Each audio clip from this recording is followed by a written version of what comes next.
Maharashtra today 24 news सत्य परिस्थितीचा सविस्तर आढावा।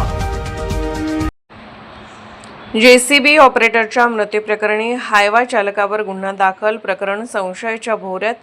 माहूर तालुक्यातील पानोळा गावाजवळील साई कन्स्ट्रक्शन कोपटी कॅम्पवर झालेल्या दुर्दैवी घटनेत जेसीबी ऑपरेटर अजित कुमार टुकन यादव व 31 यांचा मातीच्या ढिगाऱ्याखाली दबून गुदमरून मृत्यू झाला।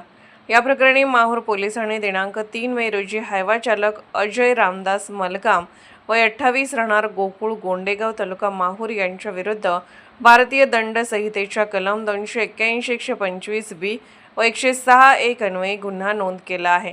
मृतकाचा भाऊ राजदेव टुकन यादव वय 36 यांनी दिलेल्या तक्रारीनुसार 2 मे रोजी रात्री आकाश यादव यांनी फोनवरून अपघाताची माहिती दिली। त्यानंतर ते घटनास्थळी पोहोचले असता भावाचे पार्थिव उत्तरीय तपासणीसाठी ग्रामीण रुग्णालय माहूर येथे नेण्यात आल्याचे समजले। रुग्णालयात जाऊन पाहणी केली असता अजित कुमार यादव मृत अवस्थेत आढळले। तक्रारीत नमूद केल्याप्रमाणे साई कन्स्ट्रक्शन कॅम्पमधील MH26CH 9300 क्रमांकाच्या हायवा चालकाने निष्काळजीपणे वाहन चालवून धडक दिल्याने अजित कुमार खाली पडले आणि त्यानंतर त्यांच्या अंगावर माती कोसळून ते दबले गेल्याचा आरोप करण्यात आला आहे।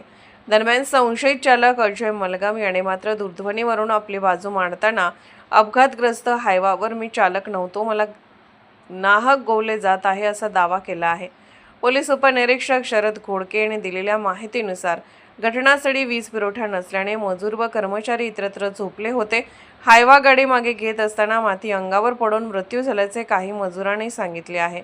दरम्यान अपघाताची माहिती रात्रीच मिळाल्यानंतरही जखमीला तात्काळ रुग्णालयात का नेण्यात आले नाही, तसेच घटनेतील नेमकी कारण मीमांसा काय याबाबत अनेक प्रश्न उपस्थित होत असून संपूर्ण प्रकरण संशयाच्या भोवऱ्यात सापडले आहे।